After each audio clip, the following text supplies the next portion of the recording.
Trong video hôm nay tôi sẽ sinh tồn trong một thế giới của những sinh vật có sức mạnh ngang với những vị thần. Trong bản mod Abyss, một bản mod cũng khó không thua kém review Morphia đâu. Và trước khi vào video thì chúng ta cần làm rõ những thứ mà chúng ta đang đối đầu và sẽ hoàn thành trong video này. Trước tiên là những sinh vật trong mob, nó được chia thành 9 cấp độ khác nhau. Tôi sẽ lấy con Triceratops ra để làm ví dụ nhé. 9 cấp độ nó sẽ có những cái rank như sau: Silver, Gold, Legend, Epic, Mid, Originally, Old, Tabu và cuối cùng là Abyss. Những loài này để bắt được chúng thì cũng giống như Morphia thôi, phải thuần hóa và giết những con cấp thấp trước thì mới đến được mấy con cấp cao. Và đó là về phần thú thường. Boss nó cũng có 9 cấp độ khác nhau, tương ứng với cả cấp độ thú bình thường, nhưng nó sẽ đa dạng hơn một chút. Nhưng nó sẽ có hai thể loại, một loại dùng để giết để lấy nguyên liệu, và loại thứ hai là có thể chế tạo trứng để thuần hóa. Đó là về phần thú và boss cơ bản trong mob này. Và mục tiêu trong video này của tôi sẽ tiêu diệt và thuần hóa tất cả bọn chúng với 9 cấp độ tương ứng.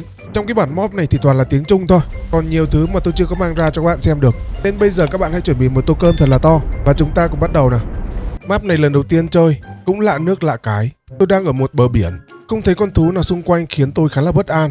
Tôi vội vàng nằm xuống dưới đất để tránh tầm nhìn. Vừa mới nằm xuống từ đâu xuất hiện một con Mantis Epic. Ở khu đó có Mantis thì khá là khó sống. Tôi chuyển địa điểm hồi sinh lên phía trên một chút. Vừa mới ngồi dậy thì có cậu vàng ngay bên cạnh. Cậu vàng này biết khạc lửa ông giáo ạ. Tôi vẫn hồi sinh lại ở ngay đó. Cậu vàng thì vẫn đang ngẩn ngơ chờ thời. Chỗ này có vẻ như là an toàn hơn rồi. Tôi sẽ tranh thủ lấy tài nguyên trước cái đã. Trong cái mob này nó có sẵn một cái bộ công cụ cực kỳ rẻ, chỉ mất mỗi món một gỗ thôi, kèm với bộ đồ cỏ nữa. Nó cũng rẻ không kém đâu. Và tính năng của bộ đồ này là giảm tầm target đánh hơi của bọn thú dữ luôn đó. Mặc bộ đồ này cũng khá là ngon đấy. Còn bộ công cụ rẻ như cho này, hiệu suất farm của nó thì khỏi phải bàn rồi, ngang với cây cúc cây rìu 2 đến 300 sát thương luôn đấy. Mà nó còn không có độ bền nữa cơ. Chỗ này tôi thấy có cục vàng khá là to. Bạn nào bấm like và đăng ký kênh cho tôi sẽ mơ tôi đào được cục vàng to như này, rồi chia cho các bạn bấm like và đăng ký luôn. Ở khu bờ biển này thì cũng không có gì cả. Chắc là tôi phải tìm cách lên trên kia thì mới thấy được tương lai, chứ dưới này thì không ổn cho lắm. Tôi có một ý tưởng để lên trên đó. Tôi làm một đống nền sàn bằng fiber, sau đó là trồng nó lên thành một cái cột. Như này leo lên sẽ an toàn và dễ hơn đấy. Có công cụ farm ngon nên thành ra là tài nguyên nó dư giả, nên mới làm được nhiều cái nền như này. Khi lên được trên này thì mới biết là cái map này nó đẹp như thế nào. Nhưng chưa thấy hết được cái đẹp của map. Tôi nghe một cái tiếng nổ khá là to, không biết của con sinh vật nào nó tạo ra, nhưng có vẻ là ghê đấy. Cũng tò mò lắm nhưng không dám đến gần để xem. Tôi nên đi kiếm chỗ làm nhà trước rồi tính sau. Ở ngay đó tôi thấy một cái đền nhỏ, nó có cái hiệu ứng chỉ lên trên. Tôi đi vào đó, nó dịch chuyển tôi lên trên một cái hòn đảo bay.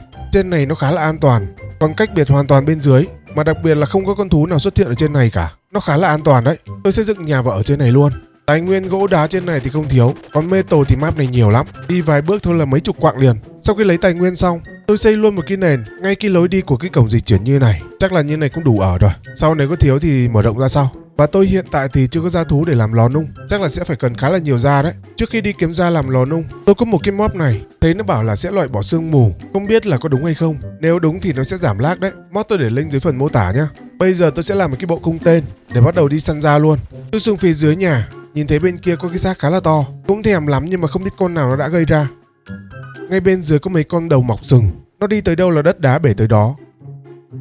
Đang nằm hóng thì không biết từ đâu xuất hiện một con compi. Tôi lấy ba lô và trói nó lại, rồi bắn hẹo nó để lấy da luôn. Con compi thì nó hơi bé nên không có được nhiều da cho lắm. Ở đây có con rùa ranh vàng này, cấp của nó là 464 luôn. Không biết máu của nó sẽ là bao nhiêu. Cũng thèm lắm nhưng mà không biết có giết được nó hay không. Các bạn nghĩ tôi sợ à? Tôi tìm ngay một cái chỗ đứng cao, rồi tìm góc bắn vào mông nó. Tôi tưởng chân của nó ngắn không bước vào trong này được, ấy thế mà nó vẫn bước vào được ạ. Mỗi phát bắn chỉ có 55 sát thương thôi. Không biết là đến bao giờ mới xong luôn á. Tôi phải leo lên trên một cái bậc cao hơn một chút, và cũng dễ để cho nó cạp hơn một chút. Tôi thì tuổi nhỏ nên đi bắt nạt mấy con rank thấp rồi. Tôi chọn một con Dilopho rank bạc. Con này rank là thấp nhất rồi, nên thành ra hành hạ cũng dễ hơn. Mấy con này trói được bola, nên thành ra là bắt nạt cũng dễ. Trong lúc đó tôi có trói được một con Dilopho, mắt của nó sáng được luôn. Màu của nó thì màu tím bất thường. Vừa mới gõ được mấy cái, tôi nhìn lại thì thấy rank của nó là Abyss. Abyss là rank cao nhất rồi. Máu của nó ít cũng phải vài triệu. Cái này mà ngồi gõ thì chắc là đến Tết 2077 mất. Sau khi có gia thú, tôi về nhà làm mấy cái lò để nung metal.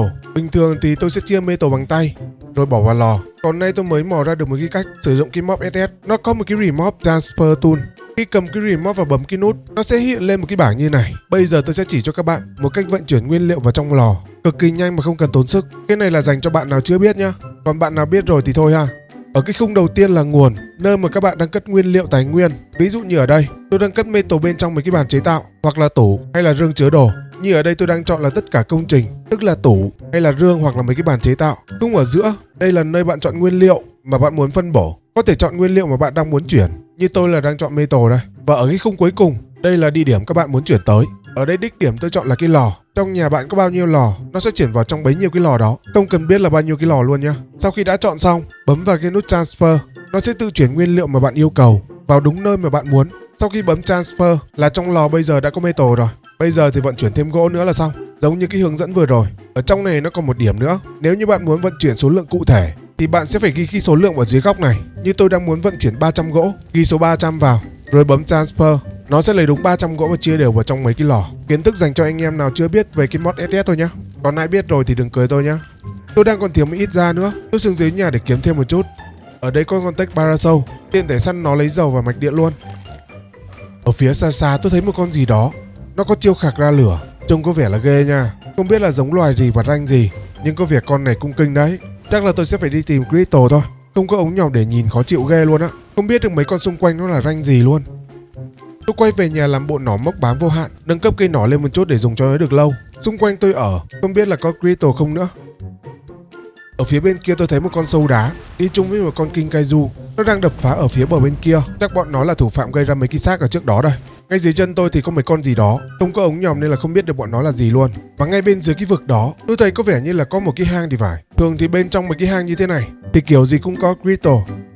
Tôi nhảy thẳng xuống, đu dù đến chỗ cái hang đó. Vừa mới chạy vào hang được mấy bước, tôi nghe tiếng đùng đùng phía sau. Quay lại thì ôi rồi ôi, không nói nhiều, chạy thẳng vào bên trong, tranh thủ lấy được bao nhiêu thì lấy. Ủa? Hình như nó không tấn công tôi thì phải. Con này nó bị gì nhở? Tôi kệ, cứ lấy crystal trước cái đã. Hay là do tôi mặc cái bộ đồ này nên nó không đớp tôi thì phải. Nhớ lúc đầu mới đến thế giới tôi bị cậu vàng nó đớp cơ mà. Tranh thủ lấy xong crystal, tôi định lại gần xoa đầu nó. Ây, con khốn nó lừa. Cũng may là khi chết về nhà, đồ đạc của tôi lại quay về người. Cái này là mặc định của mod nhá. Tôi không hề chỉnh một cái gì luôn á. Chắc là do mod này khó nên thành ra người làm mod chỉnh luôn cái chế độ này để không phải khó khăn đi nhặt lại đồ. Nhờ thế mà tôi không cần phải đi nhặt đồ mà có luôn crystal trong người. Có crystal tôi làm ngay một cái ống nhòm rồi đi xem mặt mỗi mấy con thú xung quanh. Ở đây có một con king kaiju, rank của nó là originally. Rank này khá cao ấy nhá. Bên cạnh đó là con sâu đá, rank O. Hình như rank của nó còn cao hơn con king kaiju á. Và để bắt được bọn nó thì tôi sẽ cần cái món ăn này. Tôi gọi nó là Kipple cho dễ nhá. Tại nó toàn là tiếng Trung nên là cũng không hiểu. Kipple Original, nguyên liệu của nó có vẻ như là phải săn khá là nhiều thú và phải giết cả boss mới có thể chế tạo được. Và để chế tạo được những món Kipple trong cái mod này, nó yêu cầu là phải chế tạo cái bàn này trước. Nó là cái bàn của mob. Mọi thứ trong cái mob này đều nằm tất cả bên trong đó luôn. Để làm được nó thì sẽ cần phải có polymer. Cách dễ nhất lúc này là đi tìm polymer sống từ mấy con bọ ngựa hay là mấy con vịt á. Ở dưới này cũng có một con bọ ngựa. Ê nhưng mà máu của nó là 6,8 triệu, turbo của nó là 194 triệu. Ôi thôi, tôi rút lại cái lời mà tôi vừa nói nha. Máu thế này thì săn kiểu gì? Không biết là tôi săn nó hay là nó săn tôi luôn á. Và để bắt đầu cái mục tiêu của tôi là tôi sẽ cần phải làm cái cung silver này trước. Nó là vũ khí bắn ngủ của mob. Tí nữa làm được, tôi sẽ nói công dụng của nó cho các bạn hiểu. Trong người thì tôi có chuẩn bị theo một cây nỏ thường và ít mũi tên ngủ thường rồi. Giờ phải đi kiếm một con gì đó có thể bay được đã. Có thú bay di chuyển nó cũng dễ hơn. Bên khu này tôi thấy toàn là thú thường thôi, không có con nào bay được cả, toàn đi bộ bằng hai chân thôi. Trong lúc đó tôi cứ nghe tiếng gì đó giống như kiểu thằng nào đang bổ củi vậy. Nhìn kỹ lại thì ra nó là một kiếm sĩ. Nó cầm cây kiếm hai tay. Gặp con nào trong tầm nhìn của nó là nó bổ hết. Tôi nằm đây lâu dài thì cũng không ổn cho lắm nên tốt nhất là kiếm đường tránh xa ra. Nó mới đi làm vàng tới gần là thấy liền luôn á. Tôi chạy bỏ qua con kiếm sĩ thì có thấy hai cái chỗ nó phun khí nước. Tôi đi vào nó bắn một phát tôi lên trời luôn. Ôi thế này thì lại tốt quá. Đúng lúc đang không bay được lại có cái này nó hỗ trợ nên thành ra di chuyển nó lại dễ hơn. Ở giữa map tôi thấy có công trình gì đó khá là đẹp. Mà đang chơi mob như thế này mà xây nhà trong đó thì hơi khổ nha. Khu bên ngoài nó bước cái một là vào trong nhà luôn á. Ôi bên này tôi thấy một con gì đó rank Abyss. Máu của nó là 58 triệu, turbo là 20 triệu. Thứ dữ vậy trời. Còn ngay dưới chân tôi là con Gigan, rank của nó là Tabu. Lần đầu tiên tôi thấy con Gigan có ngoại hình như này luôn đấy. Tôi ghé qua núi lửa để xem có con bọ ngựa thường nào không. Chỗ này nó nằm ở dưới góc bản đồ. Bên này không có bọ ngựa, toàn mấy con gì đâu không à. Tôi còn thấy một con cano rank vàng nữa. Con này chắc là một dạng boss hay là gì đó rồi. Máu của nó thì chỉ có 30.000 thôi. Tôi lấy nỏ ra bắn được mấy cái thì lại thấy không ổn cho lắm. Nó cứ chạy đi chạy lại như thế này. Nó chưa kịp chết khéo là tôi gãy cái cây nỏ trước ấy. Tôi thì tiếp tục lên đường đi kiếm thú bay vậy. Tôi lò mò lên trên góc trên thì thấy ở đây có mấy con wyvern chứ không thấy mấy con bờ tê hay là gì cả. Tôi thì tiện đường tranh thủ lấy thêm obsidian về cũng được. Tôi cũng sẽ cần khai thác khá là nhiều đấy. Vì đa phần tôi thấy cái mob này nó cần polymer rất nhiều. Về sau này giết được bọn mantis thì sẽ đỡ cực hơn. Trong lúc đó tôi có nghe tiếng nổ khá là to bên dưới cái vực này. Tò mò nên lén ra xem có gì bên dưới. Bên dưới đó có một con gì đó cấp khá là cao. Máu của nó là 74 triệu, turbo là 26 triệu. Chiêu thức như Transformer vậy. Nó là rank Abyss, bay lượn như siêu nhân luôn. Nó bay một hồi bay ra khỏi khung hình nên mất tiêu luôn rồi. Tôi đi tiếp thì gặp một con cung thủ rank Tabu. Tôi mà bắt được con này với con cầm kiếm, một con lao vào tanh, một con đứng sau bắn thì khỏi phải chê luôn. Nghĩ thôi là đã thấy bá rồi. Con cung thủ nó đi chung với một con mid. Con mid thì cũng thường thôi. Tìm mãi mà không tìm thấy được một con thú bay nào cả. Định quay về thì lại gặp con rank Abyss vừa rồi. Lần này thì được xem kỹ năng của nó nhiều hơn. Nó thấy con nào là nó tấn công con đấy luôn. Ghê vai trưởng anh em ạ. Tôi nhìn kỹ lại thì nó không phải là một con máy móc, mà nó chỉ là một con rồng. Chiêu thức của nó thì dùng từ 2 cái cánh. Sau này khi có đồ, tôi sẽ quay lại và nhất định sẽ bắt nó. Đang nằm xem chill thì nó xả kỹ năng rộng, khiến tôi đang nằm ở đó mà chết luôn. Thôi thì cũng được, nó giúp tôi một vé về nhà nhanh. Về nhà tôi đặt một cái bàn fabricator và một cái máy phát điện, rồi bắt đầu dồn metal và obsidian vô để làm polymer. Sau khi có polymer, tôi làm ngay một cái bàn của mob. Nó yêu cầu 100 polymer thôi. Tôi đặt nó ở giữa nhà coi như là đồ trang trí luôn. Dù sao thì hình dáng của nó cũng khá đẹp mà. Bên trong cái bàn của mob này, nó có tất cả những thứ mà chúng ta đang cần. Mục tiêu chính của tôi lúc này đó chính là làm cây nỏ rank silver này. Nguyên liệu của nó là một cây nỏ thường, 50 polymer và 10 da thú của silver và 3 cái bột linh hồn. Để có được bột linh hồn, tôi sẽ cần phải làm cái lò nung này. Nó là lò nung linh hồn đấy. Nó cần có crystal, 300 polymer. Polymer thì không lo, nãy tôi farm obsidian khá là nhiều, đây là dư để làm luôn á. Chế tạo cái lò xong thì đặt nó xuống. Bây giờ thì cho cái linh hồn nguyên bản này vào. Linh hồn này thì nó có 3 loại. Loại màu xanh là loại thường, loại màu tím là loại hiếm, còn loại màu vàng là loại cực hiếm. Để có được những cái linh hồn đó thì chỉ cần giết mấy con thú của mob, nhưng mà tùy theo rank của nó mới rớt ra cái linh hồn tương ứng. Rank càng cao thì linh hồn càng hiếm thôi. Khi bỏ cái linh hồn vào trong lò, bật lò lên, nó sẽ tự động thành bột luôn. Linh hồn nó cũng là chất đốt của cái lò này luôn đấy. Linh hồn làm nỏ đã có, bây giờ tôi còn thiếu một ít da và thịt của bọn silver. Tôi xuống dưới nhà săn một vài con Dilopho rank silver nữa để kiếm thêm ít da và thịt của nó. Giết mỗi con như thế này, nó chỉ cho tôi một linh hồn và một da của nó thôi. Ui ôi, con King Kaizun nó đến đây rồi này. Thế là tôi xây nhà ở trên cao nha. Cái này mà xây nhà dưới thấp nha, là cái nhà tôi là thành bình địa luôn rồi đó. Có vẻ nó cũng chưa nhìn thấy tôi. Chạy ra xa một chút để farm cho nó an toàn.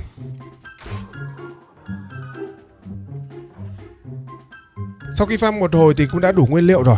Tôi quay về nhà bỏ nguyên liệu vào trong cái bàn và chế tạo một cây nỏ rank silver. Chức năng của cây nỏ này nó khá là hay. Chỉ cần dùng mũi tên đá là đã có thể bắn ngất được rồi, không cần con narcotic luôn. Và đặc biệt mũi tên không bị drop, tức là lúc bắn mũi tên ra nó sẽ theo một đường thẳng luôn, chứ không bị rớt mũi tên giống như nỏ thường. Và tốc độ nạp mũi tên của nó cũng khá là nhanh. Nhưng mà cứ không cần narcotic như thế này là ok rồi. Và nếu muốn lên cây nỏ rank vàng, tôi sẽ cần phải đi lột da và lấy linh hồn của bọn rank vàng. Còn cái Overlord Silver thì sẽ phải giết boss của rank bạc thì mới có được. Chắc là tôi sẽ phải đi bắt 1 đến 2 con rank bạc để về còn đánh boss nữa. Triple rank bạc nó chỉ yêu cầu metal, quả trắng, bột linh hồn và thịt của rank silver thôi. Farm quả thì chắc là mốt chop là tuyệt vời nhất rồi. Có điều con này nó đòi ăn hơi sang, đòi ăn thịt đùi nướng hoặc là thịt cừu nướng cơ. Thứ mà tôi còn đang không có để mà ăn lúc này cơ. Ở ngay gần đó có con rách thường, tôi sẽ bắn ngất nó rồi lấy công cụ để gõ chết nó và lấy được da và thịt kèm với cả thịt đùi từ nó luôn. Sau đó là về nhà nướng lấy vài miếng, rồi chạy xuống dưới tìm con mốt chop. Lúc tôi cầm thịt đùi chạy xuống thì lại không thấy nó đâu cả, chỉ thấy con khốn rank mid ở đây thôi. Chắc chắn là con khốn này nó ăn mất con mốt chop rồi. Chạy lòng vòng kiếm thịt đùi, cuối cùng lại bị con này nó ăn mất tiêu. Cay mà không làm gì được nó luôn đấy chứ. Không có mốt chop thì bắt đại con Barasou cũng được nhỉ. Con này cấp của nó cũng khá là cao, chắc là dùng để farm cũng được. Kể ra có con mốt chop thì tốt hơn nhiều. Con này nó farm lâu ác luôn á.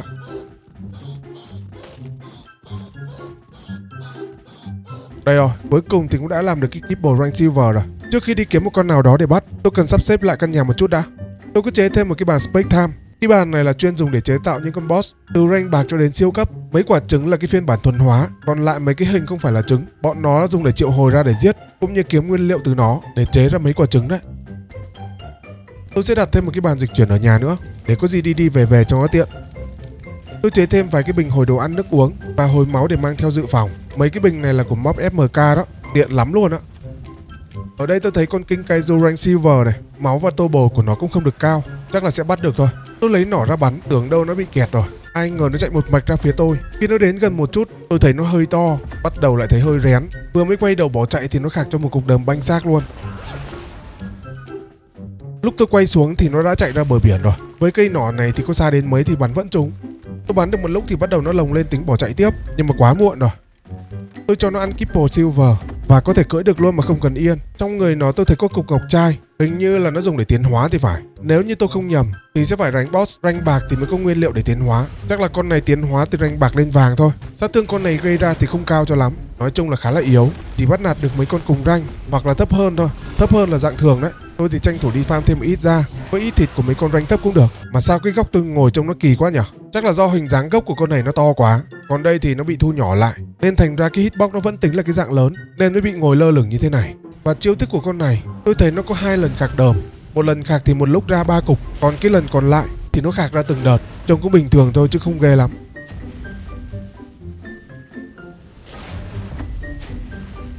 Trong lúc tôi đang farm mấy con rank bạc và vàng ở dưới nhà thì không hiểu tại sao tự nhiên con King Kairu của tôi nó chết. Lúc tôi rớt từ trên cao xuống thì mới thấy thủ phạm, nó là con cầm kiếm. Không biết là nó đến đây từ bao giờ luôn á. Nó chém đúng một phát con King Kairu đi luôn mà. Chém con King Kairu xong là quay qua chém tôi luôn. Chắc có lẽ dễ để tìm thú thì tôi nên làm một cái máy tìm thú trước. Nó yêu cầu cần có ngọc trai. Ngọc trai thì không khó, xuống dưới biển săn một vài con sam là có liền thôi. Sau khi có được cái thiết bị tìm thú, tôi mới phát hiện ra là trong cái map này không có bờ te. Bảo sao đi cả nửa map mà không thấy một con nào cả. Không có bờ te chắc là tôi xem có con nào có thể bay được, bắt tạm để làm thú bay cũng được. Tôi thấy có Griffin có vẻ được này, hoặc là một con Wyvern cũng ok đó. Vị trí của hai con đó nó không xa cho lắm, từ chỗ nhà tôi đu thẳng một mạch quanh đó là tới liền, không cần phải đi bộ luôn. Tôi sẽ nấu lại một ít linh hồn, sau đó là làm lại cái Kipple Silver, rồi bắt đầu lên đường đi săn thôi. Tôi đến nơi rồi đây, con Griffin nó ở bên kia kìa. Máu có 11k, tôi bầu có 25k thôi. Tôi lấy cây nỏ ra để bắn luôn. Con này nó là thú tự nhiên nên nó ngu lắm, cứ đứng một chỗ chạy lòng vòng là nó không có thể nào mà cắn được đâu. Lúc gần xỉu nó tính chạy, nhưng mà chạy làm sao được nữa. Và sau khi cho nó ăn xong, nó tỉnh lại thì tôi lại không cưỡi được nó, chỉ có thể ngồi được ghế sau thôi. Ủa cái mob này nó bị gì nhở? Hay là nó không cho cưỡi thú bay ta? Hay là nó cần yên cưỡi nhở? Tôi về nhà xem thử trong cái bàn của mob thì đúng là nó có yên cưỡi. Nó còn theo cấp bậc nữa, cấp càng cao thì giáp càng nhiều. Mà để làm được cái yên cưỡi, tôi cần phải có Frequency Silver. Món này phải đánh boss Silver thì mới có được. Và để có được cái món đó thì có 2 cách. Một là dùng cái thiết bị tìm thú và tìm con thú tên là Anika. Nó là một con boss rank Silver luôn á. Và nếu như mà không tìm thấy thì còn một cách thứ hai, đó chính là chế tạo bên trong cái bàn này. Nguyên liệu chế tạo thì tôi đang có dư, tôi thoải mái mà chế thẳng 2 con luôn. Và đánh boss thì không thể nào đánh bằng tay được, tôi cứ chế 2 cái Kipple Silver ở đây rồi. Tôi sẽ đi kiếm 2 con gì đó để bắt. Tôi dùng cái thiết bị để tìm, lượm một hồi thì tôi thấy có con Gigan. Gigan nghe có vẻ hợp lý đấy. Tôi đánh dấu vị trí rồi đu dù đến đó. Khi vừa mới đến nơi thì lại không thấy một con nào cả. Có khi nào tôi vừa mới đến nơi thì nó chết không nhỉ? Đúng là mất công ghê luôn á. Khả năng cao con này là thủ phạm rồi. Ở khu này thì tôi thấy có mỗi con này là có kỹ năng bá đạo nhất thôi. Mà thực ra rank Silver thì nó cũng khá là yếu, nhiều khi còn yếu hơn cả thú thường cơ. Còn con này rank của nó là rank Apis, đi theo sau nó là một con rank Tabu. Nhìn 2 con này là biết là khó chơi rồi. Bây giờ còn một lựa chọn khác nữa. Tôi đánh dấu vị trí của con Wyvern, nó nằm ở ngay chỗ con Griffin lúc nãy luôn á. Tôi dịch chuyển quay về nhà để đi cho dễ. Và để bắt con Wyvern dễ hơn, tôi về nhà chém một cây harpoon kèm với mũi tên lưới. Tôi có test thử lên con Griffin thì thấy nó vẫn trói được. Griffin bị trói thì chắc chắn là Wyvern cũng sẽ bị trói thôi. Tôi đu dù sang vị trí đó, rồi dùng súng bắn lưới để tóm gọn con Wyvern, rồi móc nỏ ra bắn liên tục vào đầu nó. Đang bắn ngon lành thì nó bung lưới. Nó bung lưới thì biết luôn chuyện gì rồi đó. Thành NQH nướng chui luôn. Lượt 2 tôi quay lại thì nó ngất luôn rồi. Và sau khi cho nó ăn xong thì tôi vẫn lại không cưỡi được. Không biết là cái mob này nó bị gì luôn á. Hay là do cái map này nó thế nhở? Tôi đoán là do cái map này nó không cho sử dụng thú bay rồi. Chấp thú bay luôn à? Thế thì di chuyển nó sẽ mệt lắm đấy. Thôi kệ, dù sao thì cũng đã bắt được 2 con rồi. Tôi quay về nhà chế cái bình tăng XP cho nó, cho chúng nó một ít điểm máu và một ít sát thương, để có gì đánh nhau cho nó dễ. Sau khi tăng điểm xong, tôi xuống phía dưới nhà. Ở chỗ này thì nó có một cái góc khá là đẹp. Tôi để 2 con thú của tôi ở ngoài và thả con boss Silver vào trong đó. Con boss này là một con cá sấu, chỉ với 300.000 máu thôi. Sát thương thì cũng chỉ ngang với con thú của tôi thôi, nhưng mà cũng không biết là có ổn hay không. Trong lúc tôi đang nằm trên vách núi để quan sát thì không biết từ đâu xuất hiện thằng cầm kiếm. Nó chạy thẳng vào trong luôn mà. Tôi chỉ nghe 2 tiếng kiếm chém vào đá thì con boss nó chết, kéo theo là con Wyvern của tôi nó cũng đi luôn. Cũng may là con Griffin tôi còn thu kịp vào cầu. Các bạn có đang nghĩ thứ mà tôi đang nghĩ không? Nếu như tôi để con cầm kiếm này nó đánh nhau với cả con boss thì sao nhỉ? Vừa nãy nó chém chết con boss mà tôi vẫn có đồ mà. Tại sao lại không thử? Tôi sẽ thả con boss ở đây luôn. Khi thả con boss ra thì có vẻ như là chúng không đánh nhau rồi. Để phân tích lại một chút nha. Hồi nãy tại sao nó lại chém chết con boss? Có khi nào nó chém con Wyvern của tôi rồi vô tình nó chém trúng con boss không nhỉ? Ở ngay phía sau tôi có một con Stego. Nếu như tôi bắn dụ con Stego chạy xuống đúng chỗ con cầm kiếm với con boss đang đứng thì sao nhỉ? Ui, đúng 2 chém con boss đi luôn mà. Tuyệt vời. Không cần làm gì, chỉ cần đứng hưởng thôi. Khi giết con boss, nó sẽ cho tôi mấy cục gem. Tôi bỏ nó vào trong cái lò kèm với linh hồn để làm chất đốt. Nó sẽ nung ra cái món Fugensi. Có món đó thì tôi sẽ có thể làm được cái yên cưỡi rồi. Và khi giết con boss, nó cho tôi cái món Overlord. Và giờ thì tôi đã có thể nâng cấp được cái nỏ lên rank vàng luôn rồi. Nỏ rank vàng thì tô bổ nó sẽ cao hơn nhiều luôn đấy. Tôi mang cái yên đeo cho con Griffin thử thì vẫn không cưỡi được. Khả năng cao là do cái map này rồi. Thôi thì không cưỡi được thì thôi vậy. Và nguyên liệu làm kit pồ vàng tôi cũng đã có đủ nguyên liệu rồi. Tôi sẽ làm tạm một cái để bắt một con gì đó. Các bạn còn nhớ cậu vàng đầu game không? Nếu như nó mà trong phiên bản thường thì nó có thể bay lượn được đúng không? Còn trong cái mob này thì không biết là có thể bay được hay không cơ. Con đó có tên là Rockruck, rank vàng. Dưới bờ biển này thì có 2 con luôn. Tôi sẽ lựa con cấp cao nhất để bắt. Sau khi thuần hóa nó xong thì cũng may là vẫn có thể cưỡi được. Con này thì chỉ có chiêu khạc lửa với cắn thường thôi và không thể bay nhảy hay là lượn gió được. Đúng cậu vàng rồi ông giáo ạ. Sát thương khạc lửa thì cũng khá là ổn. Tranh thủ đi farm thêm ít da ít thịt luôn. Quanh khu này thì khá là nhiều thú. Thú khoảng rank Legion đổ xuống thôi. Tranh thủ farm nguyên liệu để về làm kit bồ. Trong lúc tôi đang farm thì không biết từ đâu xuất hiện một con Rockruck rank O. Nó thì không thể làm gì được tôi đâu. Nó chỉ có đứng nhìn tôi khạc lửa thôi. Đang khạc ngon lành thì không biết từ đâu xuất hiện một con đầu trâu mặt ngựa. Tôi tưởng nó cũng chỉ có thường thôi. Nó xả cho một quả mưa thiên thạch đi đời luôn. Đời mới còn chưa kịp ngồi nóng yên nữa cơ. Cũng may là trước khi chết tôi cũng farm được khá là nhiều da và thịt. Trong cái số nguyên liệu đó thì vừa đủ nguyên liệu để chế tạo cái Kippo Legion. Hiện thì tôi làm thêm một cái Kippo rank vàng nữa để cái gì bắt thêm một con gì đó luôn. Tôi xem bên trong cái máy tìm thú thì thấy có tên của một con rồng vàng. Khả năng cao bắt con này sẽ có thể cưỡi được đó. Nó thì cũng không quá xa đâu, chỉ hơn 2000 mấy mét thôi. Thực ra thì tôi đi bằng dù thì cũng không xa cho lắm đâu. Khi vừa mới đến nơi, tôi tìm một cái góc nào đó, đặt cái bàn dịch chuyển ở đó để lỡ có hẹo thì vẫn có thể quay lại được. Ở chỗ này nó xa nhà tôi lắm đấy. Đặt cái bàn dịch chuyển xong, tôi chạy ra ngó thì nó chỉ còn có 10.000 máu thôi. Không biết là nó đánh nhau với con gì mà thảm thương thế không biết. Khi tôi bắn được mấy cái thì nó chết luôn. Sát thương của cây nỏ thì chỉ có mấy chục thôi. Chắc là bị con gì nó cắn chết rồi. Tôi không biết là nó bị con gì cắn. Tôi có ra xem thử nhưng mà không thấy con nào cả. Đèn thế nhở. Ở gần đây có con Agent Travis rank vàng này cũng được này. Tôi tìm đường đu sang bên đó rồi dùng súng bắn lưới để tóm gọn nó lại. Khi nó tỉnh, tôi xác nhận lại một lần nữa là trong cái map này không thể dùng thú bay được nhá. Thôi được rồi, không quan tâm đến thú bay nữa. Coi như là tôi chấp thú bay trong map này luôn. Về nhà tôi bỏ nguyên liệu vào trong cái bàn chế tạo boss. Tôi sẽ chế tạo con boss rank vàng luôn. Tôi sẽ thử lại cách lúc nãy, dùng con cầm kiếm chạy vào trong góc rồi thả con boss ra.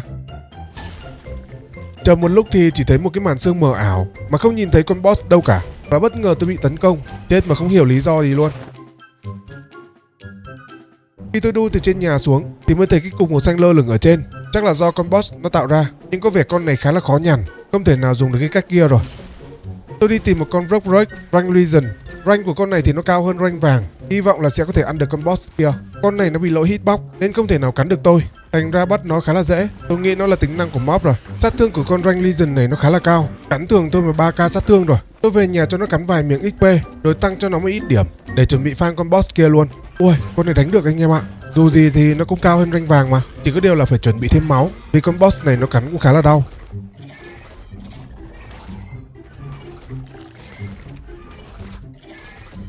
Đánh xong được một con đầu tiên, nó cho thêm một ít điểm.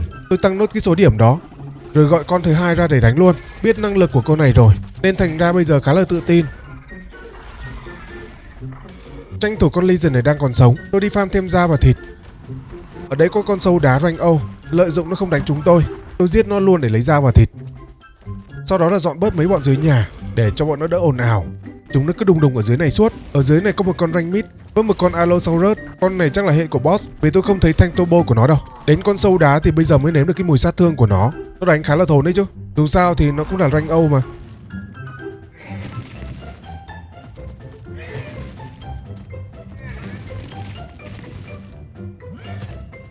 Dưới này còn mấy con cầm kiếm với cầm cung nữa. Bọn này thì thôi, không đánh nổi bọn nó đâu. Giờ tôi sẽ đi farm thêm nguyên liệu để chuẩn bị nâng cấp cây nỏ lên rank mới.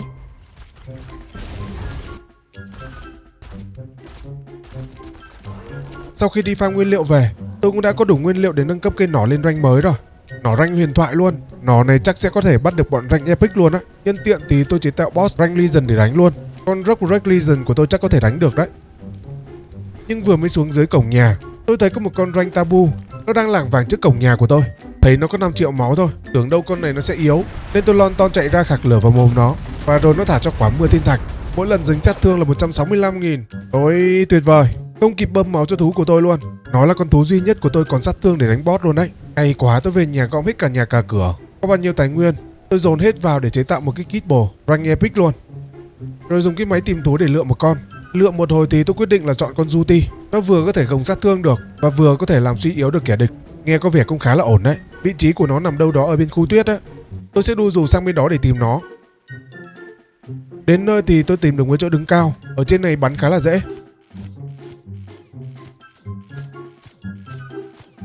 Tôi bắn cho đến khi được hơn nửa cây để nó không chạy khi gần xỉu. Tôi dùng súng bắn lưới để trói nó lại trước, rồi tiếp tục bắn cho đến khi nó xỉu luôn.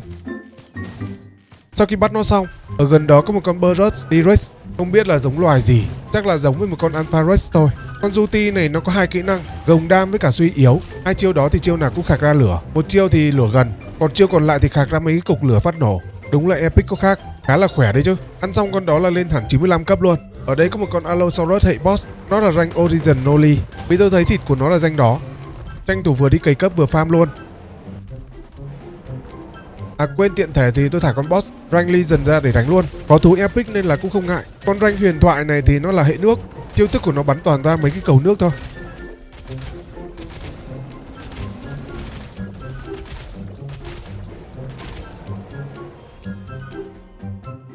Đánh xong con boss, tôi mon men theo cái sườn núi để đi farm. Khi lên được trên đỉnh núi, tôi thấy có một con gì đó tên là Drak. Ngay cạnh đó là con rank Tabu.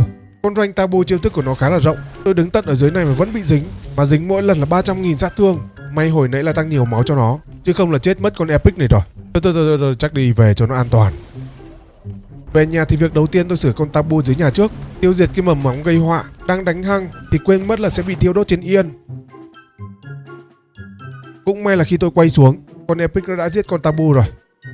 Sau khi đánh xong mấy con boss, nó có cho tôi mấy cái cục đá này. Mỗi con boss nó sẽ có những cái cục đá khác nhau, tương ứng với mỗi cái rank của con boss, và nó dùng để tiến hóa thú theo cấp bậc. Bây giờ tôi sẽ lấy một cái cục đá tiến hóa silver, bỏ vào trong người con Griffin và bấm chế tạo cái ngọc trai vàng. Và từ viên ngọc trai vàng đó, nó sẽ tiến hóa con Griffin lên rank vàng. Cái cách hoạt động của cái đá này thì cũng dễ hiểu thôi.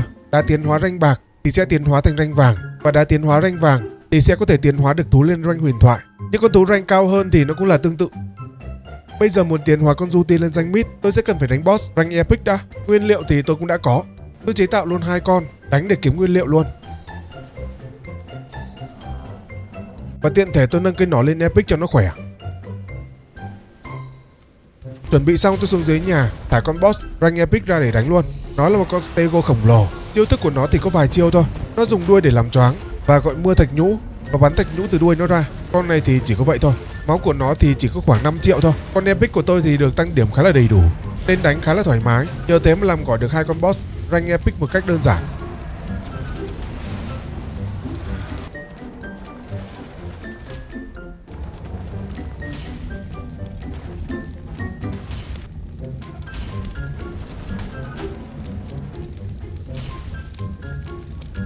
Bây giờ tôi sẽ bỏ cái đá tiến hóa lấy được từ con boss vào trong người con Juti và tiến hóa con Juti lên rank mid luôn. Sau khi cho nó tiến hóa xong, tôi cho nó cắn một cái miếng XP tối đa. Cắn một cái này thôi là max cấp độ luôn. Sau khi tôi chơi Remorphia xong, nhờ có anh em bổ sung cho kiến thức mà bây giờ tôi đã cộng điểm khác hơn rồi. Lúc trước là chỉ có tăng tối đa 140 thôi, còn bây giờ là 480, chia đôi vào máu và sát thương, mỗi cái là 240 điểm luôn.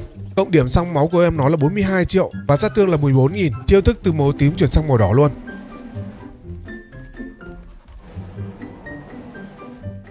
Và từ mấy con boss, nó còn một món nữa, đó chính là mấy cái co. Vừa rồi là tôi đã đánh được 4 con boss rank Silver, Gold, Legion và Epic. 4 loại co này nó tương đương với 4 con boss. Và từ những cái co đó, nó sẽ có thể chế tạo được mấy quả trứng của mấy con boss mà tôi đã đánh. Tôi sẽ chế tạo 4 quả. Sau đó là thả chúng ra để tuần hóa. Đầu tiên là con rank Anika Silver, cầm cái nỏ Epic nên thành ra bắt nó khá là dễ. Con này thì khá là ít chiêu thức, một chiêu là đớp ra sóng nước, chiêu thứ hai là đớp xoáy nước. Vậy là hết rồi. Con này thì chỉ được cái là to xác thôi. Tiếp theo là đến con Naka rank vàng, bắn mấy cái là cũng ngất luôn.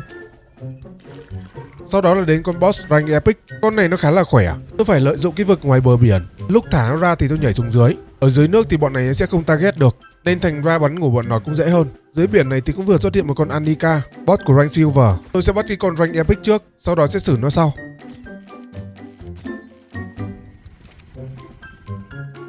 Bắt con epic xong, tôi lấy con Juti khạc từ trên bờ xuống. Con Anika nó chỉ có biết khóc thôi. Cỡ con rank O này thì chưa đầy 5 giây luôn. Con King Kaiju Mid thì cũng không tha. Ở đấy có một con cầm kiếm đang bị kẹt này. Không hiểu nó bị gì mà nó đứng im luôn. Thế thì nó tới số rồi. Nó đến 8 triệu máu lận. Giết nó xong, tôi thấy bên dưới chân nó có một quả trứng. Có lẽ nào nó bị dính vào quả trứng này không nhở? Độc lạ Bình Dương luôn đấy. Còn con boss rank Legion nữa, tôi thả ra để bắt luôn. Dùng cái trích dụ xuống dưới nước như thế này, bắt thú dễ hơn hẳn. Chỉ sợ cám bợp đằng sau thôi, chứ cách này khá là an toàn đấy. Và đây là 4 con boss tương ứng với 4 con rank đầu mà tôi đã cất công giết và bắt được đây. Bọn này thì vẫn có thể tiến hóa được thêm, nhưng mà sẽ phải giết nhiều hơn thì mới có thể tiến hóa được bọn này. Mục tiêu tiếp theo của tôi là boss rank mid. Nó có hai loài không biết mạnh nhiều thế nào, và nguyên liệu nó yêu cầu là có Sediment và Green No Token. Sediment thì không khó. Để làm được cái Sediment, tôi sẽ cần phải chế tạo cái lò này. Nó chuyên dùng để chế tạo Sediment luôn. Cái này dùng thời gian đầu thôi, về sau thì sẽ không cần đến nó nữa đâu. Đi kèm với nó là một cái máy phát điện nữa. Máy phát điện này thì không cần có nhiên liệu vẫn có thể hoạt động được. Mấy cái món này giống đồ tech ghê, chỉ khác cái là nó nhỏ hơn và cái ngoại hình thì nó khác thôi. Chế tạo mấy cái máy xong, tôi bỏ vào trong đó là cái linh hồn màu tím, linh hồn dạng hiếm đấy. Khi mở cái máy lên cho nó nung thì tôi sẽ có được Sediment. Còn Green No Token có thể tìm bằng cách là tìm thú. Trong thế giới hiện tại là đang có một con, nó ngay gần chỗ mà tôi vừa mới farm metal và obsidian luôn. Nhưng quãng đường từ chỗ này sang chỗ đó thì nó hơi khó. Vì dọc đường tôi thấy mấy con Abyss ở đó. Ở chỗ đó có một con rồng xương tối giữa. Nhìn chỉ số của nó là biết không dễ ăn rồi. Ngay bên cạnh là một con rồng hồng mộng mơ. Tôi thấy nó cuộn lại rồi biến mất. Chắc là bay ra khỏi khung hình rồi. Tôi chọn một con đường vòng để đi. Hiện tay thì có giết được một con King Kaiju rank mid, mà khu vực này thì tôi vẫn hơi sợ một chút, vì đây là khu vực nguy hiểm mà. Bọn thú ở đây nó khủng lắm. Vừa mới nói dứt câu, tôi gặp ngay một con Reaper Queen rank tabu. Nó có 5 triệu máu thôi. Tôi nghĩ là nó cũng bình thường thôi, nhưng có vẻ như là tôi sai rồi. Con này nó cắn tăng turbo, kèm với đó là giảm phút và giảm luôn stamina, khiến con Juti của tôi không thể cắn trả được và không thể xài được kỹ năng. Con Reaper Queen này bá thế nhở. Đứng chịu thêm một lúc nữa thì con Juti nó ngất và tôi thì cũng bị nó cắn chết luôn. Tôi nhanh chóng đu dù quay lại chỗ đó, không biết từ đâu xuất hiện thêm một con nữa. Con Juti của tôi thì vẫn đang nằm đó. Tôi không nghĩ nhiều, cầm ngay trên tay cái khẩu súng thu thú và chạy đến gần để thu con Juti lại. Tôi có chết cũng được, kiểu gì cũng phải cứu được con Juti. Cũng may là vẫn có thể cứu được, tí nữa thì mất luôn cái con thú mạnh nhất trong nhà rồi. Tốt nhất là tôi nên đi bằng dù thì an toàn hơn đấy. Trong map này thì tôi đã chấp thú bay rồi, nên chỉ có thể đi bằng dù thôi. Khi đến nơi thì thấy con Green đang bị kẹt trong một cái hẻm núi. Bên cạnh đó có một con gì đó khác nữa. Tôi nhảy dù xuống bên dưới, ngay trên đầu nó luôn, rồi thả con Juti ra và xả chiêu vào trong cái hẻm đó. Mà hình như là con Rina không mất máu thì phải. Con mất máu là con kia chứ không phải con Rina. Tôi khạc được một lúc thì nó quay đầu bỏ ra. Khạc thêm một lúc nữa thì có nghe một tiếng la của một con rồng. Chỉ nhận được da vào thịt thôi, chứ không có gì khác cả. Ủa mà sao con này không dính sát thương nhỉ? Con này nó bị lỗi à? Tôi dịch chuyển về nhà tăng điểm cho con Stegorak. Sau đó là quay lại thử thêm một lần nữa, và nó vẫn thế, không mất máu luôn. Con này chiêu thức của nó còn bị lỗi hình ảnh nữa. Ủa thế làm sao mà giết nó được nhỉ? Tôi về nhà kiểm tra lại bên trong cái bản chế tạo của boss. Bên trong này có phiên bản chế tạo luôn. Nếu như ngoài tự nhiên bị lỗi, không lẽ là chế tạo ra cũng bị lỗi? Cái này thì phải thử thì mới biết được. Tôi gom đồ đạc và chế tạo thử một con. Vừa mới xuống dưới nhà thì thấy một con Anika đang lảng vảng ở dưới nhà. Bọn này thì giờ yếu lắm rồi.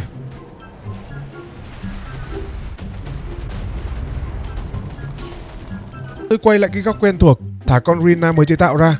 Và con này thì vẫn có thể nhận sát thương. Hình như là tôi vừa mới nhận ra một cái điều gì đó. Thực ra con này nó không phải là bị lỗi, mà bọn này nó có một cái hiệu ứng gọi là bất tử.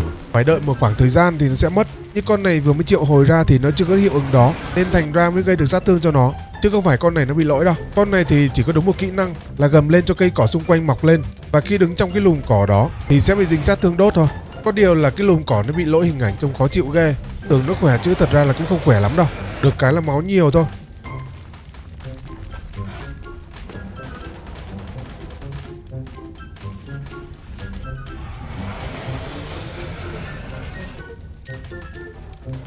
Sau khi giết con Grina xong, tôi về nhà kiểm tra lại thì không phải là nó cần một, mà nó cần đến 3 cái lận. Tại vì cái rank boss mid này nó có 3 con lận. Tôi sẽ cần phải đánh thêm 2 con Grina nữa. Tôi chế tạo thêm 2 con nữa, sau đó xuống dưới triệu hồi để đánh nốt luôn.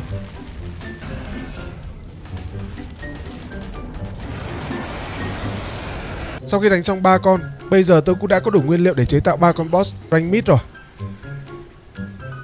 Con đầu tiên tôi triệu hồi là con Crystal Titan. Nó là phiên bản nhỏ của con Ice Titan bên map Extension á. Máu thì chỉ có 15 triệu. Sức chống chịu của nó thì hơi yếu. Căn bản là con Duty của tôi nó khỏe quá cơ.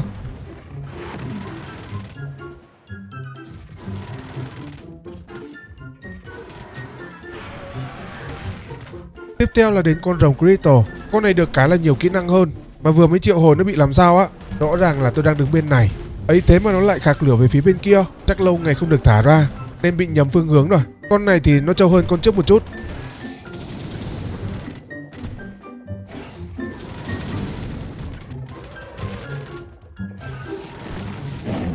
Tiếp theo là đến một chiến binh da đỏ đầu cắt moi. Anh này thì không có chiêu gì ghê gớm cả. Chỉ có cầm vũ khí chặt chém thôi. Không có phép thuật hay là cái gì khác cả.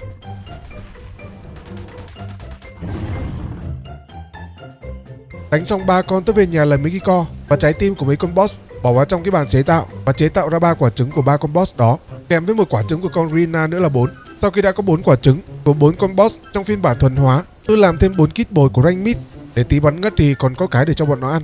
Sau đó tôi mang bọn chúng xuống dưới bờ biển để bắt. Lúc tôi thả con rồng ra, tôi bơi dưới nước tưởng tầm với của nó không tới. Ấy thế mà nó vẫn vả cho tôi được một phát. Hên là không có chết đấy. Không, thực ra là còn có 3 máu thôi à. Sau khi cho nó ăn xong thì tôi có thể cưỡi được luôn. Và bộ chiêu thức của nó thì cũng khá là đa dạng. Có điều con này thì không thể bay được, cũng chỉ là rồng đi bộ thôi. Tôi thấy nó có vài chiêu dậm chân đạp đất, nhưng trong cái bộ chiêu thức của nó thì tôi nghĩ là khạc lửa là sát thương cao nhất rồi. Vì nó là sát thương đốt mà. Con này cũng khá ổn đấy. Có thể là tôi sẽ tăng điểm cho nó để thay phiên cho con Duty đánh boss. Tiếp theo là đến con Crystal Titan. Lần này thì không giống con rồng Crystal đâu. Nó vả một cái là đi luôn. Tôi quay lại thì nó vẫn đang đứng đó. Bắn thêm vài phát nữa thì nó ngất luôn.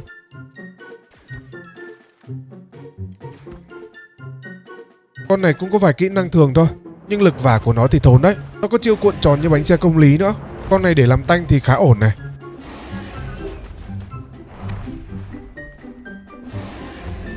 Tiếp theo là đến con Rhino. Tôi bắn đúng 3 phát là ngất luôn. Kỹ năng của con này thì cũng giống như lúc đánh nhau với nó thôi. Chỉ đúng một chiêu một là gầm rú và cây cỏ xung quanh sẽ mọc lên. Những sinh vật xung quanh mà đạp vào thì sẽ bị dính sát thương. Con này đối với tôi chắc chỉ để làm kiểng thôi. Thì lỗi hình ảnh nhìn như này không đẹp cho lắm. Và đây cũng là con boss cuối cùng trong rank mid rồi. Đó là chiến binh da đỏ đầu cắt moi. Anh này thì có thể đi trên mặt nước luôn. May là còn bắn ngất kịp chứ không là ăn dao rồi. Ngoại hình thì trông khá là ngầu. Tóc vuốt keo đồ luôn mà. Cũng khá ngầu đấy. Ủa sao lại là female nhỉ? Chắc là khẩu vị độc lạ rồi. Đúng như cái tên mà tôi gọi luôn. Chiến binh đầu cắt moi. Chỉ có cầm đao và bổ thôi. Ngoài ra là không có chiêu gì khác cả. Vậy là phần của rank mid đã xong rồi đấy. Bây giờ sẽ là đến phần của Originally. Trong danh sách này thì nó có 8 con. Nguyên liệu chế tạo con nào nó cũng yêu cầu có Kalin token. Và để có được cái Kalin token, trong 8 con boss nó có con này. Tôi sẽ phải giết nó thì mới có được cái Kalin token. Nguyên liệu triệu hồi con này thì không có. Ra vào thì hiện tại thì tôi có vừa đủ một con luôn. Không biết là nó mạnh yếu như thế nào. Tôi cho con rồng Crystal nó cắn cái XP trước đã. Cứ cho con này nó mắc cấp để cho nó hỗ trợ con Duty là hợp lý luôn. Tôi ngó qua cái kit bổ của Originally. Nguyên liệu của nó thì nó yêu cầu rau củ quả. Và những món kit bổ về sau nó cũng yêu cầu có rau củ quả. Vậy chắc là sẽ phải trồng rau củ quả rồi. Tôi đi tìm một con Phiomia trước. Sau đó về nhà đặt một cái sàn nhỏ ở phía sau. Trong mod Abyss nó có một cái chậu trồng cây này. Trông nó giống đầu của Tech đấy. Nếu tôi đặt nó trực tiếp xuống dưới đất thì nó có thể tự động hút nước được luôn. Do tôi muốn nó gọn gàng nên mới đặt lên trên sàn như này. Đặt lên trên sàn như này thì phải múc nước cho nó. Nhưng mà nước không cần đổ nhiều cho nó đâu. Chỉ cần nửa hoặc là đến 1 lọ là đủ rồi. Và cái sản lượng nó cho thì khỏi phải nói luôn. 5 phút thôi là đã có 1000 quả rồi. Xong việc ở nhà tôi xuống góc quen thuộc. Thả con rồng Crystal ra và thả con Duty đi kèm nữa. Sau đó là triệu hồi con Kalin ra để đánh. Con này hình dáng của nó thì giống con Odorex, nhưng mà khác cái ngoại hình là gai gốc hơn thôi. Chiêu thức của nó thì cũng khá là ghê. Nó cắn cũng khá thốn nha. Tôi soi con Duty thì có vẻ như là không ổn cho lắm. Nó target toàn bộ vào con Duty. Turbo của con Duty đang tăng kìa. Thấy không ổn tôi lấy súng tu thú ra để cất con Duty trước. Vừa đúng lúc nó ngất thì tôi cũng kịp thu nó lại. Tôi cưỡi con rồng này thì dễ kiểm soát hơn. Chỉ cần bơm máu đều là sẽ có thể ăn được thôi. Sau khi giết được nó thì tôi nhận được khá là nhiều da và thịt của Originally. Chỉ cần giết một con này thôi là sẽ có thể triệu hồi được nhiều con khác. Trong lúc đó tôi cứ nghe tiếng gì đó cứ keng keng ở ngoài kia. Tôi chạy ra nhìn thì hóa ra là quái vật 3 đầu. Nó là rank mid anh em ạ. Trong người tôi thì đang có kit bồ của rank mid luôn. Tôi sẽ bắn ngủ nó và bắt luôn. Ui ôi, cái quả mũi tên nó gặm oái âm thế nhở. Gặm ngay cái đầu thứ 3 luôn. Lần đầu tiên trong ARK tôi thấy có sinh vật 3 đầu như này luôn đấy. Con này thì nó có chiêu thả cầu đẩy lùi và một chiêu nữa là triệu hồi ánh sáng diện rộng. Chiêu thức thì cũng bình thường thôi. Con này hợp lý nhất là đóng khung trưng bày ở nhà là đẹp luôn này. Hiện tại tôi đang có một cái kit bồ Originally. Tôi nghĩ một cái kit bồ này Tôi sẽ dành cho một con nào đó trong 8 con boss này. Chỉ cần bắt một con trong số này thôi là có thể xử đẹp được mấy con khác luôn. Giống như con Kalin hồi nãy, nó là thú triệu hồi chứ chưa phải là thú của tôi, nên điểm của nó thì chỉ có là cơ bản thôi. Còn khi vào tay của tôi thì sẽ được nhiều điểm hơn, sát thương và máu cũng sẽ được nhiều hơn. Sau khi đắn đo vắt chân lên trán để lựa chọn thì tôi quyết định là chọn con này, vì tôi thấy hình dáng của nó trông giống một vị thần. Nhìn thấy đẹp là thấy ghê rồi. Tôi xuống dưới nhà gọi thêm con Juti ra để hỗ trợ. Sát thương con này nó gây ra khá là to đấy, gần 200.000 luôn chứ đâu ít đâu. Nó có chiêu bắn ra cái tia ánh sáng cực kỳ gắt. Cũng may là chỉ vài chục nghìn sát thương thôi, chứ đấy mà 200.000 sát thương thì chắc là đi luôn đấy. Cũng hơi vất vả một chút, nhưng mà cũng hạ gục được nó rồi. Sau khi giết nó xong, tôi chế tạo phiên bản thuần hóa rồi mang nó xuống dưới biển để thuần hóa. Rõ ràng là tôi bơi ra xa như thế rồi, nhưng con này nó có thể đi được trên mặt nước. Như thế thì chịu rồi.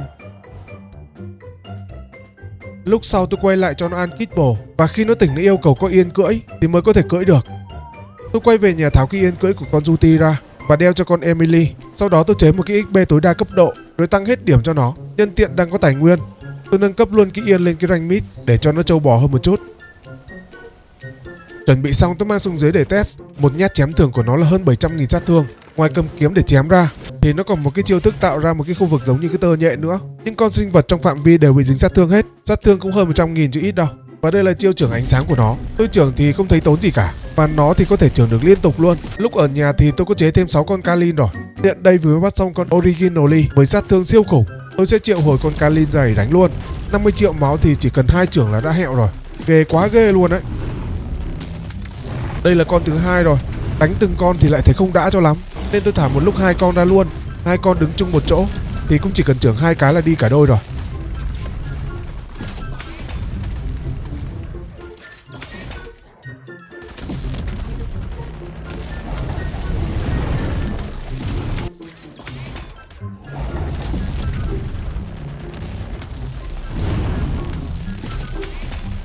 Sau khi đánh xong 6 con Kalin, tôi về nhà gom nguyên liệu để chế tạo 6 con boss còn lại với 6 hình dạng khác nhau trong rank Originally.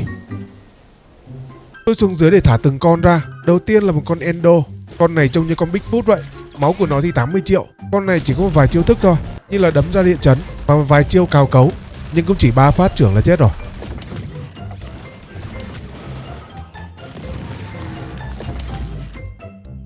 Tiếp theo là một con kiếm sĩ vừa mới được triệu hồi ra. Nó thả luôn một cái mưa thiên thạch. Chiêu này thì sẽ đốt người chơi trên lưng thú. Cũng may là tôi có chuẩn bị bình hồi máu rồi. Mấy con này thì cũng chỉ có 3 trưởng thôi, mà cái mưa thiên thạch của nó nguy hiểm ghê, không để ý là chết như chơi á.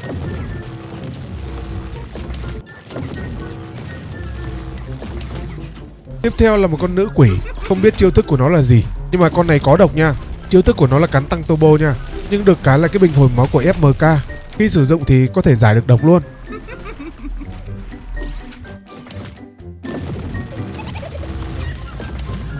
Tiếp theo là một con quái vật đuôi dài. Cái đuôi này giống của con Basilisk nhỉ. Con này nó khá là trâu bò, và con này thì nó là hệ lửa. Từ đuôi của nó quang ra một cái quả cầu lửa. Khi chạm vật thể nó nổ ra một cái khu vực dung nham.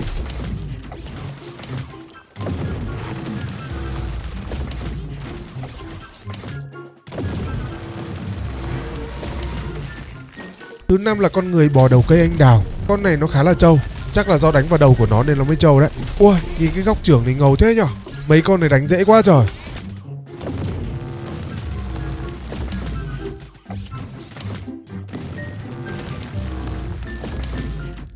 Và đây là con cuối cùng trong danh sách boss Originally rồi. Con này nó có cái bộ neo khá là đẹp, mà chiêu thức của nó có vẻ khá là ghê nha. Để tí nữa thuần hóa thì mới xem rõ được cái chiêu thức của nó như thế nào.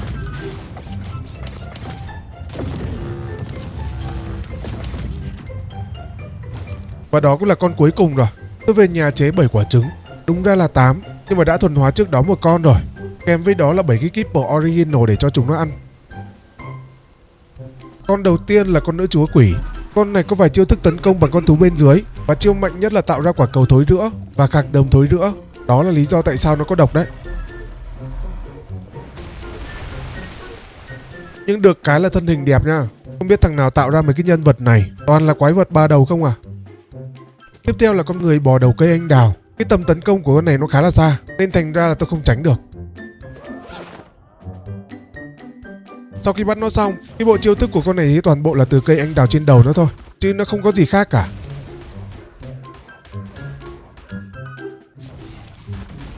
Tiếp theo là đến con này. Trông mặt của nó như quỷ dạ xoa vậy, người thì như con Bigfoot á. Con này thì nó yêu cầu phải có yên cưỡi, và chiêu thức của nó thì nó khạc ra lửa, kèm với đó là tạo ra một cái địa chấn. Con này cũng khá ghê nha.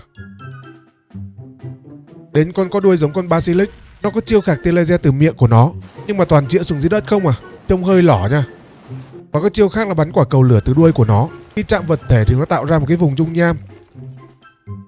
Tiếp theo là đến chiến binh áo choàng đỏ. Con này nó dùng kiếm để tạo ra một cái vùng dung nham. Cái này khả năng là sát thương đốt này. Và một chiêu khác là gọi thiên thạch. Chiêu này tôi sợ nó bóp người chơi luôn đấy chứ. Tiếp theo là nữ chúa Red, nửa người nửa Red, cũng là quái vật 3 đầu luôn. Con này thì có vẻ như là đẹp hơn mấy con kia đấy, nhìn nó sáng sủa trắng trẻo hơn nhiều. Bộ chiêu thức của con này là từ móng của nó tạo ra một cái luồng chém khí, cũng khá là mạnh nha. Và nó cũng khá là nhanh, bắn ra liên tục luôn. Con này cũng có vẻ tiềm năng đấy. Và cuối cùng là con Kalin, trong hình dáng của con Dodorex nhưng phiên bản gai gốc hơn. Nó khạc ra lửa địa ngục và lửa thường. Và có một chiêu là tạo ra một cái vùng hoa đỏ. Trên mấy cái vùng hoa đỏ này nó tạo ra một cái luồng khí đỏ, nó gây sát thương cho sinh vật xung quanh. Còn một chiêu nữa là gọi xét. Chiêu này thì có thể dùng được liên tục. Con này có vẻ cũng khá ok nha. Và đây là toàn bộ boss trong rank Originally. Yếu cũng có mà mạnh cũng có. Tiếp theo là đến rank Âu. Nguyên liệu yêu cầu cần có Plenty Token. Giống như rank trước, cũng sẽ có một con để pha nguyên liệu đó. Cũng may là tôi vừa đủ để chế tạo một con luôn. Nhưng mà thời lượng cũng khá dài, đủ một bữa cơm cho các bạn rồi nhỉ. Hy vọng nhỏ nhoi. Cho tôi xin 3k like cho video này nhé. Like video nó hoàn toàn là miễn phí. Làm video nó cực lắm các bạn à. Cảm ơn các bạn đã xem video. Hẹn gặp lại các bạn ở video full ở tuần sau nhé. Bye bye.